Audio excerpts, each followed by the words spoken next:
So who's doing a segment today for CTV? KW Professional Organizers is. Yeah, Samantha is representing us today in a segment. What's the topic? The topic is spring cleaning and tips for decluttering. Yeah, so can you show us what you did on the board, because you did some cartoons there? Sure. So basically today we're going to talk about some of the common mistakes that people run into when they start doing the decluttering. Like this woman here, she doesn't know where to start. It's the number one frustration and complaint that we get from people who want to work with us, not knowing where to start, feeling overwhelmed. And so we always just recommend, like, if you could snap your fingers and eliminate the frustration in your life, what area is that? It could be as small as a kitchen cupboard drawer, or it could be as big as the garage, the basement. So identifying what that zone is and then just starting with that, not going any further. There might be other areas we want to tackle, but let's just do one thing at a time.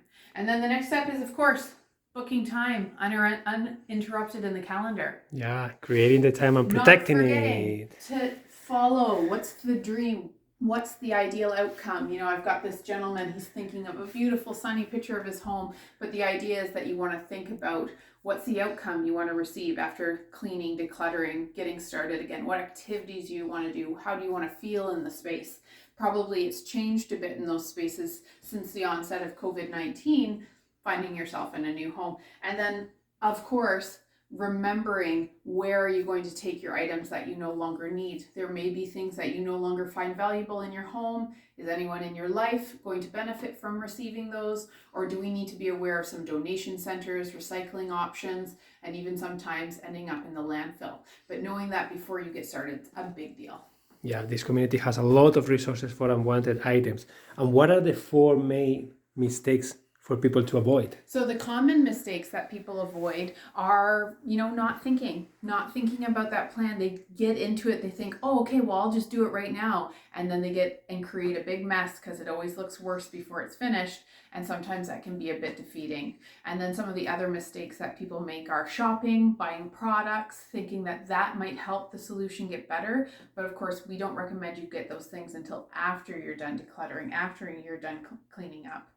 One of the big ones that's happening now is comparing yourself to what's going on. Maybe social media is inundating you with these beautiful pictures of other people who have done things in their home. And what's most important is that you search what's inside of you, what's inside of the people that you live with, and accommodate the space to suit those needs and wants, not what, keeping up with the Joneses next door is doing. And then the last one is storing and organizing a bunch of stuff that maybe you don't need. So that's really, really common. Oftentimes we'll fill up boxes and put things in nice containers and make it look pretty, but in the end, maybe we don't even need those things. So going through this process of, do I need this? What do I use it for? Where would it best be? All of that is really important. So once you've gone through this process of, deciding what's staying, what's going, kind of like what we have done in Eva's room recently. Eva's growing up fast before our eyes. So we've taken another look at her closet, her play area, and decided how can we best set it up so that she can participate in this system. She's over 2 now. She's really good at putting things away. Of course, this is folded, but she knows where things are going to go. And it doesn't matter if it looks like this when she puts it away. What's important is that she knows where it goes and she can help participate in this system. Keeping things within reach and not very busy really help young children. And so letting them participate in that process can be very helpful.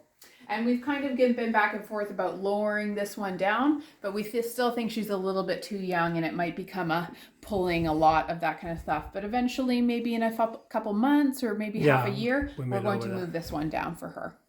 Yeah. Awesome. So thank you for watching, and remember, we are putting out regular blog posts with this kind of information. So if you want to stay connected and you want to know when we're putting out our next courses or next content that's just supposed to be helpful for you, then you can always subscribe to our newsletter.